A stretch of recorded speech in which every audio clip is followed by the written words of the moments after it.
مطلب کوئی ایک ساتھی تھا ان کا اس کا انتقال ہو گیا. ہم نے اس کا جو ہے اس کو دفن کرنے کے بعد تمام چیزیں کرنے کے بعد جو ہے سوچا کہ اس کی جو قبر کھودے. تو جب اس کی قبر کھودی تو وہ سانپ سے بھری ہوئی تھی. معاذ اللہ، اللہ اکبر. تو کہہ رہے ہیں کہ جو اس کی قبر تھی وہ کیا تھی، وہ سانپ سے جو ہے بھر گئی. ہم نے اس جگہ کو چھوڑ کر دوسری جگہ پر جب قبر کھودی تو وہاں پر بھی ایسا ہی ہوا.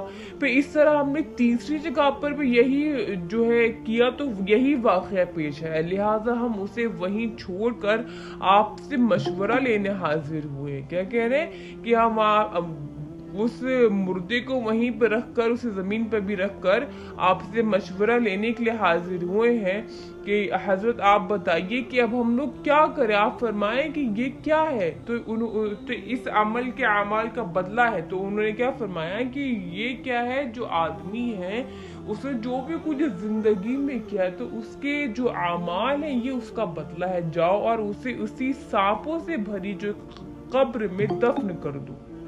اللہ اکبر. تو پھر کیا ہوا کہ اس جو ہے ذات کی وہ کیا فرما رہے ہیں کہ مجھے رب تبارک واللہ میں جو ہے جس کے ہاتھ میں میری جان ہے، اگر تم پوری زمین کو بھی کھود ڈالو گے، یعنی کہ وہ فرما رہے ہیں کہ اگر آپ پوری زمین کو بھی کھود ڈالو گے تو ہر جگہ انہی سانپوں کو پاؤ گے. لہٰذا انہوں نے کیا کیا، انہوں نے جا کر اسے سانپوں کے ساتھ ہی دفن کر دیا. اللہ، کیا کیا، جا کر انہی جو سانپ تھے ان سانپوں کے ساتھ ہی کیا کر دیا، اس کو دفن کر دیا. پھر واپس پر جب اس کا سامان دینے کے لیے اس کے گھر گئے تو اس کی بیوی سے پوچھا، یعنی کہ وہ جو شخص تھا اس کی بیوی سے پوچھا کہ وہ کیا کام کیا کرتا تھا، ایسا اس کا کیا کام تھا جس کی وجہ سے ایسا ماجرا ہمیں دیکھنے کو ملا.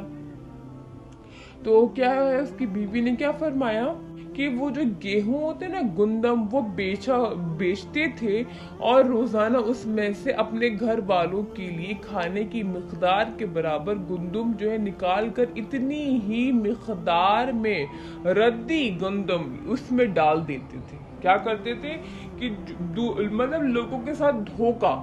کیسا دھوکا کہ اپنے گھر والوں کے لیے نکال لیا، پھر چلو نکالا ٹھیک ہے، لیکن وہ سامنے والے کو پھر اتنے میں بیچ دو یا اتنا، تو پیسے بھی آپ برابر اتنے ہی لے رہے ہو اور چیز کیا کر رہے ہو، اس میں بیکار ڈال دے رہے ہو. تو جو ردی گندم ہوتے تھے جو خراب ہوتے تھے وہ اس میں ایڈ کر اور وہ ان کو لوگوں کو بیچ دیتے تھے. تو یہ اس عمل کے سبب کیا ہوا، ان کی جو قبر تھی وہ سانپ سے بھری ہوئی تھی. ایک دفعہ کھودی تو تب بھی سانپ سے بھری ہوئی، دوسری دفعہ کھودی تو تب بھی بھری ہوئی، تو تیسری دفعہ کھودی تب بھی. تو اسی لیے ان کو کیا کیا، سانپوں کی سے بھری ہوئی قبر میں ان کو دفن کر دیا. تو یہ کتنی ہولناک، کتنی ڈراونی بات ہے. اللہ اللہ کہ کیسا ماجرا ہوگا، یہ کیسا منظر ہوگا کہ جب ایسا کیا ہوگا. تو یہ کہنے کا مقصد کیا ہے کہ ہم کسی کے ساتھ دھوکہ دھڑی نہیں کر سکتے. حالانکہ سامنے والے کو نہیں معلوم ہے کہ یہ ہمارے ساتھ دھوکہ دے رہے ہیں تمام، لیکن رب تبارک و تعالیٰ سے کچھ بھی چیز چھپی ہوئی نہیں ہے. رب کے سامنے کوئی بھی چیز ایسی نہیں ہے کہ جو پوشیدہ ہے، جو رب نہ جانتا ہو. وہ رب جان رہا ہے کہ ہم کس کے ساتھ ایمانداری دکھا رہے ہیں اور کس کے ساتھ ہم بے ایمانی کر رہے ہیں. تو ابھی بھلے لوگوں کو پتہ نہ چلے لیکن رب کو پتہ ہے. تو ہمیں خوف لوگوں کا نہیں رکھنا جبکہ ہمیں رب کا خوف رکھنا ہے. آج کل لوگوں نے کیا کیا ہے، لوگوں کا خوف ہی رکھا ہوا ہے کہ اس کو پتہ نہ چل جائے کہ میں نے ایسا کیا. تو اس کو پتہ نہ چل جائے تو اس کو ہم بے وقوف بنانے کے لیے تمام طریقے کے جھوٹ بولتے ہیں، کیونکہ ہمیں ڈر لگتا ہے کہ اس کو پتہ نہیں چل جائے. لیکن اصل میں جس سے ہمیں ڈرنا چاہیے، جو رب تبارک و تعالیٰ جس نے ہمیں پیدا کیا، ہم اس سے نہیں ڈرتے. ہمیں اس سے خوف نہیں ہے کہ ہم ایسے سے کام کریں، ہمیں رب کی طرف ہی لوٹ کر جانا ہے. یہی رب ہے جس نے ہمیں پیدا کیا، یہی رب ہے جس کی طرف ہم واپس سے جائیں گے. ہم اس کو کیا منہ دکھائیں گے؟ تو یہ ہمیں نہیں یاد رہتا. اسی پر ہم لوگ آگے بات کریں گے کہ بھئی مسلمان اور کافر کی موت کے جو ہے احوال کیا رہتے ہیں، کیا ہے جب انتقال کا وقت قریب آتا ہے تو کیا رہتا ہے. تو اسی پہ بات کریں گے ہم لوگ کہ حضرت سیدنا جو برع بن عارض